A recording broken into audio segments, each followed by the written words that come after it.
ዛሬ ደግሞ የኤክስፖኔንሻል ፈንክሽንን ግራፍ ወይም ከግራፍ ጋር የተያያዘ ጥያቄ ስንጠየቅ እንዴት እንደምንመልስ አሳያችኋለሁ። ምንም ነገር ሳታውቁ በቃ ግራፉን ብቻ በማየትና የተወሰኑ ቁጥሮችን በማስገባት መልሳችሁ የትኛው እንደሆነ ባጭሩ የምታውቁበትን መንገድ አሳያችኋለሁ።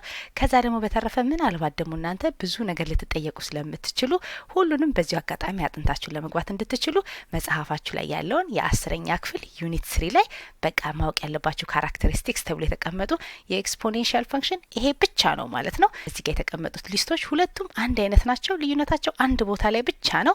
ስለዚህ እሱንም አብረን እናያለን። እስከ መጨረሻው አብራችሁ ተከታተሉኝ።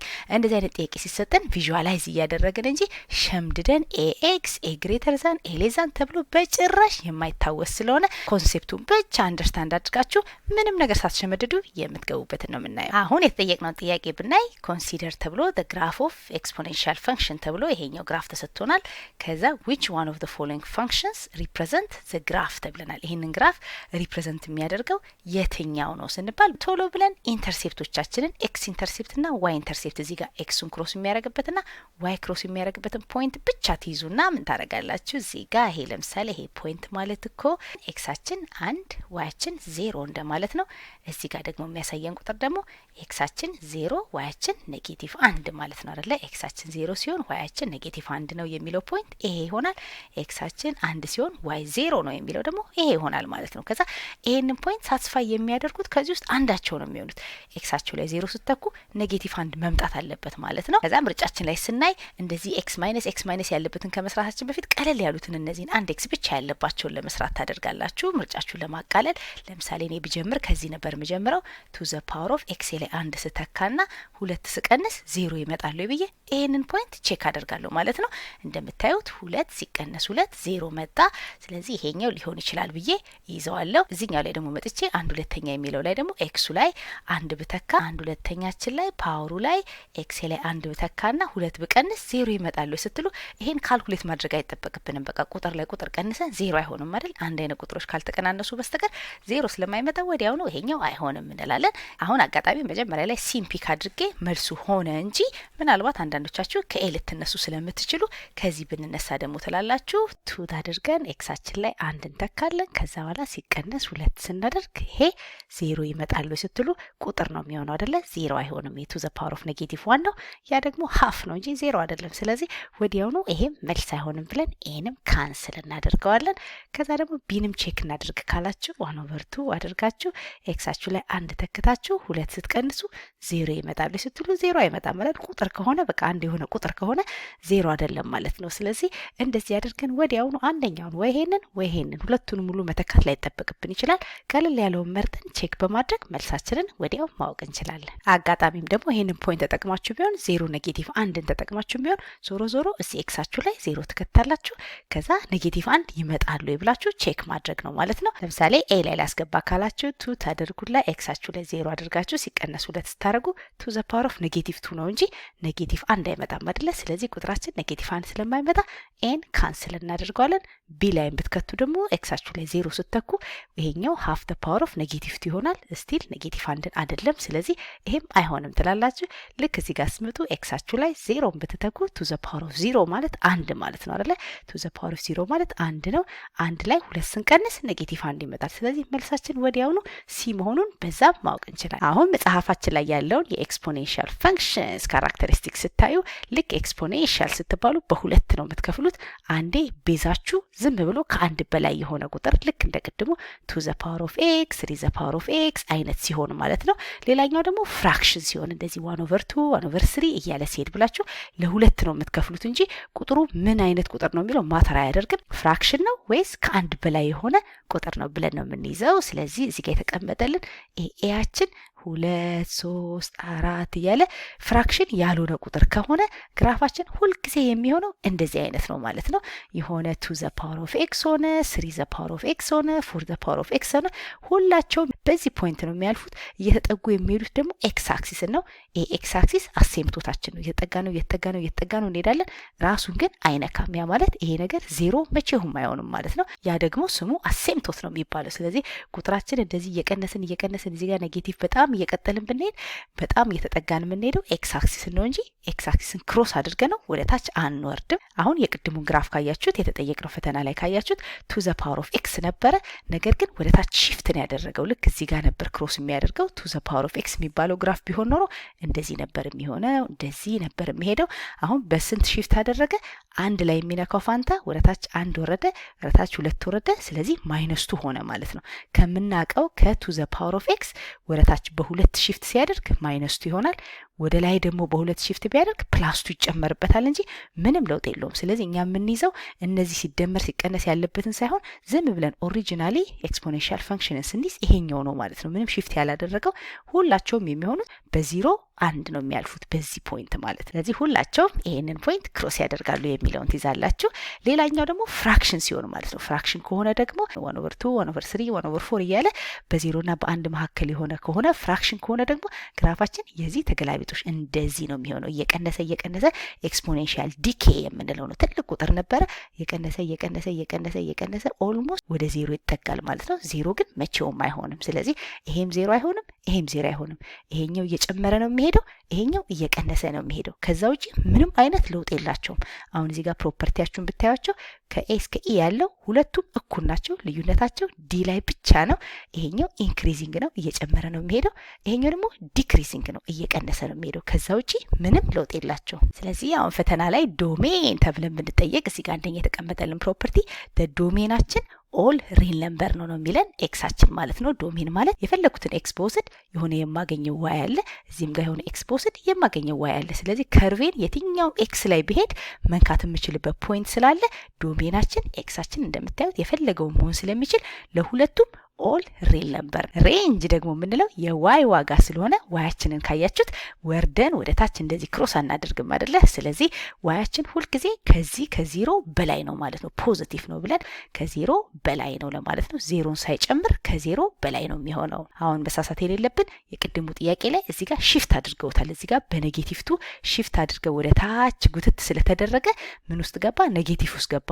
ይሄ ግን ማይነስ ቱ ባይኖር ግን ዝም ብሎ ቱ ዘ ፓወር ኦፍ ኤክስ ቢሆን ኖሮ ግን ግራፋችን ይሄኛው ስለሆነ የሚሆነው መቼውም ኔጌቲቭ ውስጥ አይገባም ነበር። ስለዚህ ይሄንን ኤክስፖኔንሻል ፈንክሽን ኔጌቲቭ ዋይ ውስጥ እንዲገባ ከተፈለገ በሆነ ቁጥር ሺፍት ይደረጋል። ማይነስ ቱ ማይነስ 3 ማይነስ 4 እየተደረገ ወደ ታች ካልተጎተተ በስተቀር ኦሪጂናል ፈንክሽኑ ሁልጊዜ ሬንጃችን ከዜሮ በላይ ነው። ስለዚህ ፍራክሽንም ባይሆን ዶሜናችን ኦሪል ነምበር ነው። ሬንጃችን ደግሞ ከዜሮ በላይ ነው። ሲ ላይ ደግሞ የተቀመጠልን ዋይ ኢንተርሴፕት ነው። ዋይን ክሮስ የሚያደርገው ማንኛውም ኤክስፖኔንሻል ፈንክሽን ዋይን ክሮስ የሚያደርጉት እዚህ ፖይንት ላይ ነው። ኤክሳችን 0 ዋያችን 1 የሚለው ፖይንት ነው። እዚህ ጋር አጋጣሚ የተቀመጠው ትክክል አይደለም። 1 0 ሳይሆን ኤክሳችን 0 ዋያችን 1 ሲሆን ነው።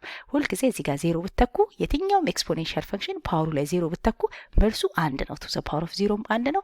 3 ዘ ፓወር ኦፍ 0 1 ነው። 4 ዘ ፓወር ኦፍ 0 1 ነው። ፍራክሽንም ቢሆን ፓወር ኦፍ 0 1 ነው ማለት ነው። ስለዚህ የትኛውም ኤክስፖኔንሻል ፈንክሽን እንደ ቅድሙ ፕላስ ኦር ማይነስ ከሌለበት ዝም ብሎ 2 ዘ ፓወር ኦፍ ኤክስ 3 ዘ ፓወር ኦፍ ኤክስ ወይም ደግሞ 1/2 ዘ ፓወር ኦፍ ኤክስ ከሆነ ዋይ አክሲስን ክሮስ የሚያደርገው እዚህ 0 1 ላይ ነው። ያ ማለት ኤክሳችን ላይ 0 ብንተካ ሁሌ 1 መምጣት አለበት ማለት ነው። ለዚህኛውም እንደዚህ ቢሆንም ግራፋችን ዞሮ ዋይ ኢንተርሴፕታችን ግን ኤክስ 0 ሲሆን ዋይ 1 ነው የሚለው አንድ አይነት ፖይንት ላይ ነው። ስለዚህ የሁለቱም ፕሮፐርቲ ኦልሞስት ምንም ለውጥ የለውም። አሁን የቅድሙ ጥያቄ ካያችሁት ዋይን ክሮስ ያደረገው ኔጌቲቭ 1 ላይ የሆነበት ምክንያት ምንድነው? እዚህ ጋር ማይነስ 2 ስላለበት ነው ማለት ነው። አሁን ይሄ ማይነስ 2 ስላለ ዋይን ክሮስ የሚያደርግበትን ለማወቅ እኛ ቶሎ ብለን ዝም ብለን ሸምድደን 1 ላይ ነው ብለን ሳይሆን መያዝ ያለብን 0 1 ላይ ነው ብለን ሳይሆን መያዝ ያለብን እዚህ ላይ ኤክሱ ላይ 0 ስተካ ዋዩ ምን ሆነ ነው። አሁን እዚህ ጋር ኤክሳችን ላይ 0 ብንተካ ቱ ዘ ፓወር ኦፍ 0 ይሆንና ማይነስ 2 ስታደርጉ ቱ ዘ ፓወር ኦፍ 0 1 ማለት ነው። 1 ሲቀነስ 2 ስናደርግ ኔጌቲቭ 1 ነው። ስለዚህ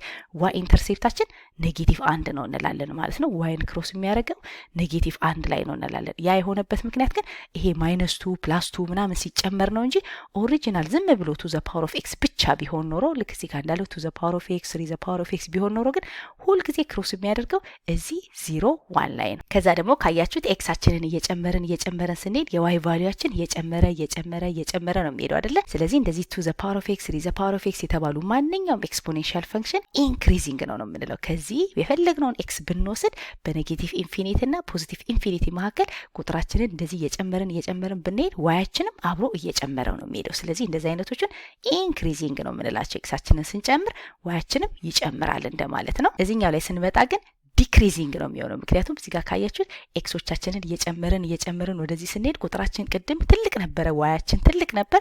አሁን ግን እየቀነስን ነው የምንሄደው። ልክ እዚህ ጋር እያለን ዋያችን ይሄ ነበረ፣ እዚህ ጋር እያለን ዋያችን እየቀነሰ ኦልሞስት ዋያችን ወደ ዜሮ እየተጠጋ ነው የሚሄደው። ስለዚህ ኤክሳችንን እየጨመርን በሄድን ቁጥር ዋያችን እየቀነሰ ስለሚሄድ እንደዚህ አይነቶቹ ኤክስፖኔንሻል ዲኬ የምንለው ነው። ይሄ ደግሞ ኤክስፖኔንሻል ግሮዝ ማለት ነው። እየጨመረ ነው የሚሄደው፣ ይሄ እየቀነሰ ነው የሚሄደው። ስለዚህ ሁለቱ መካከል ያለው ልዩነት ሁሉ ነገራቸው አንድ አይነት የሆነና ይሄኛው ኢንክሪዚንግ ነው በኔጌቲቭ ኢንፊኒቲ ቱ ኢንፊኒቲ መካከል ይሄ ኢንክሪዚንግ ፈንክሽን ነው የምንለው።